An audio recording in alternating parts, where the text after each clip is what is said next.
সুপ্রিয় দর্শক, আসসালামু আলাইকুম। আরো একটি নতুন ভিডিওতে আপনাদের স্বাগতম। আপনারা যারা আমাদের চ্যানেলের সাথে কানেক্টেড আছেন, আপনারা অবগত আছেন যে চাকরি সংক্রান্ত যেকোনো বিষয়ে আমাদের চ্যানেলে সাহায্যে প্রতিনিয়ত আপডেট দেওয়া হয়। তার এই ধারাবাহিকতায় পে স্কেলের দাবিতে এমপিওভুক্ত শিক্ষকদের কর্মসূচি ঘোষণার বিষয়ে আজকের ভিডিওটিতে আপনাদের সাথে আলোচনা করছি। তাই ভিডিওটি শেষ পর্যন্ত দেখতে থাকুন। পাশাপাশি ভিডিওটি দেখতে দেখতে অবশ্যই আমাদের চ্যানেলটি সাবস্ক্রাইব করার অনুরোধ রইল। যারা ফেসবুক পেজ থেকে দেখবেন অবশ্যই আমাদের পেজটি ফলো দিয়ে রাখবেন। একই সাথে ভিডিওটি শেয়ার করে আপনার টাইমলাইনে রেখে দিতে পারেন এবং শেয়ার করে সকলকে জানিয়ে দিতে পারেন পে স্কেলের তথ্যটি। তো বন্ধুরা, আমরা ভিডিওর মূল পর্বে প্রবেশ করছি। এখানে হেডলাইনটি বলা রয়েছে, পে স্কেলের দাবিতে এমপিওভুক্ত শিক্ষকদের কর্মসূচি ঘোষণা। আজ ২৮ জানুয়ারি ২০২৬ তারিখ বিকেল ৩টায় নিউজটি আপডেট হয়েছে।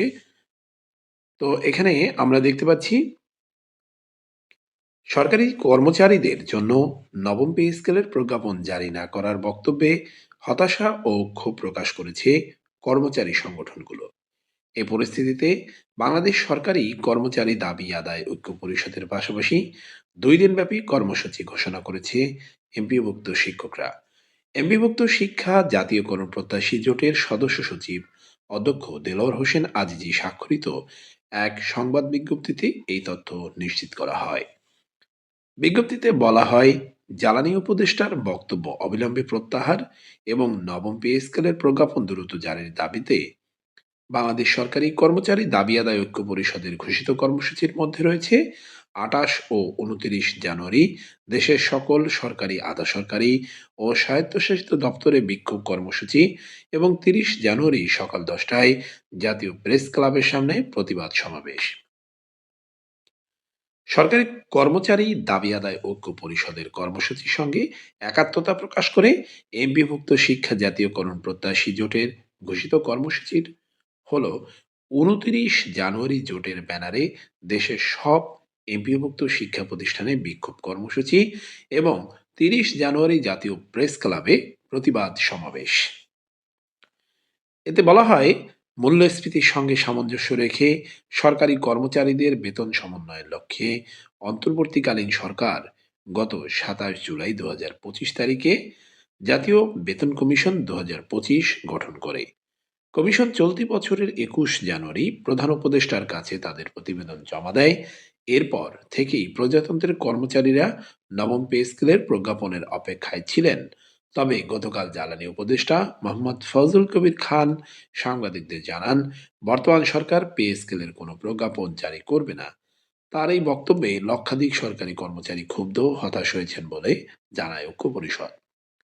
বিজ্ঞপ্তিতে বলা হয়, জাতীয় বেতন কমিশন গঠনের পর থেকেই অসাধু ব্যবসায়ীরা দফায় দফায় নিত্যপণ্যের দাম বাড়িয়েছে।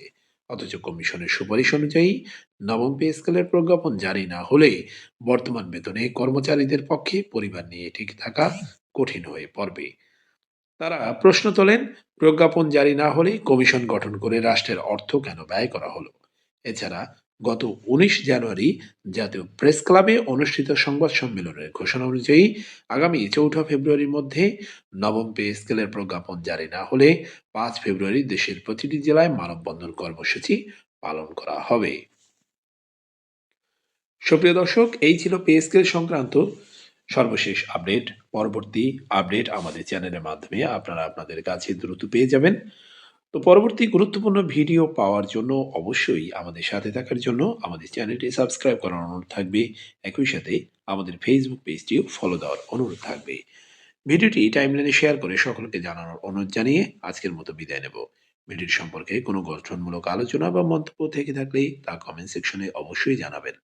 তো বন্ধুরা, আজকের মতো বিদায় নিচ্ছি। আবারও দেখা হবে নতুন কোনো ভিডিওতে। সেই পর্যন্ত সকলে ভালো থাকুন, সুস্থ থাকুন। আসসালামু আলাইকুম।